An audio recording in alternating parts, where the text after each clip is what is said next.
Hello மக்களே, தமிழ் சினிமாவோட one of the biggest commercial hero யாருன்னு எடுத்து பார்த்தா அதுல தளபதி விஜய் இருப்பாரு. இவரோட கடைசி படமான ஜனநாயகன் பொங்கலுக்கே ரிலீஸ் ஆக வேண்டியது. பட் நிறைய காரணத்தினால அந்த படம் இப்பதான் ரிலீஸ் ஆகியிருக்கு. இந்த படம் ரசிகர்களோட எக்ஸ்பெக்டேஷன்ஸை மீட் பண்ணிச்சா இல்லையான்னு இந்த வீடியோல பார்க்கலாம். படத்தோட கதை எப்படி ஸ்டார்ட் ஆகுதுன்னா, கௌதம் மேனனோட பொண்ணா வர மமிதா பைஜு ரொம்ப பயந்த சுபாவத்தோட வளர்றாங்க. ஜெயிலரா இருக்கிற கௌதம் மேனனுக்கு ஜெயில இருக்கும் போதே தளபதி விஜயோட ஃப்ரெண்ட்ஷிப் கிடைக்குது. தன்னோட மகளை தைரியமா வளர்க்கணும்னு நினைக்கிற கௌதம் மேனன் ஒரு எதிர்பாராத ஆக்சிடென்ட்ல இறக்குறாரு. அதுக்கப்புறம் மமிதாவை பாத்துக்கிற ரெஸ்பான்சிபிலிட்டியை விஜய் ஏத்துக்கிட்டு அவங்கள ஒரு தைரியமான பொண்ணா வளர்க்க முயற்சி பண்றாரு. அந்த நேரத்துல தெரியாம வில்லனோட பெரிய பிளானுக்கு சம்பந்தப்பட்ட ஒரு பொருள் மமிதா பைஜு கைக்கு வந்துருது. அதனால வில்லன் கேங் அவங்கள தேடி வர ஆரம்பிக்கிறாங்க. இப்படி இருக்க சூழ்நிலையில மமிதா பைஜு எப்படி தளபதி விஜய் காப்பாத்துறாரு, அந்த கான்ஸ்பிரசிக்கு பின்னாடி இருக்கிறவங்க யாருன்றது இந்த படத்தோட மீதி கதை. இப்ப இந்த படத்தோட பாசிட்டிவ்ஸ் அண்ட் நெகட்டிவ்ஸ் பார்ப்போம். பாசிட்டிவ்ஸ்னு பாத்தீங்கன்னா தளபதி விஜய் தான். 52 வயசுலயும் அவரோட ஸ்கிரீன் பிரசன்ஸ், ஸ்டைல், எனர்ஜி எல்லாமே டாப் கிளாஸா இருந்துச்சு. ஒவ்வொரு சீனையும் அவர் மாசா கேரி பண்ணிருக்காருன்னு தான் சொல்லணும். இது கூடவே ஃபேன்ஸ்க்காக அவங்க வச்சிருக்க அந்த டான்ஸ் சீக்வன்ஸ் எல்லாம் பார்க்கும்போது இவரோட டான்ஸை பெரிய ஸ்கிரீன்ல பார்க்க முடியாதுன்னு ஃபேன்ஸ் நிறைய பேர் வந்து ஃபீல் பண்ணிட்டு வராங்க. ஆக்ஷன் சீக்வன்சஸும் சூப்பரா இருந்துச்சு. குறிப்பா சொல்லணும்னா இன்டர்வல் ஃபேக்டரி ஃபைட்,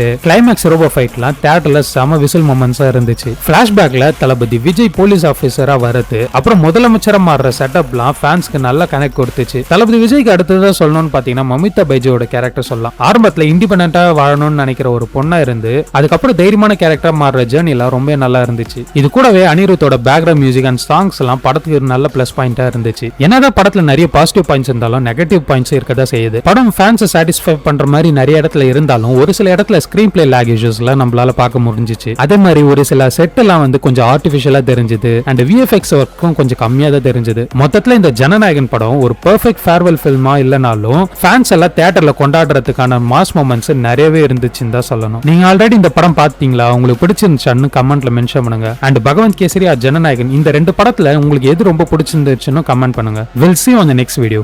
Bye.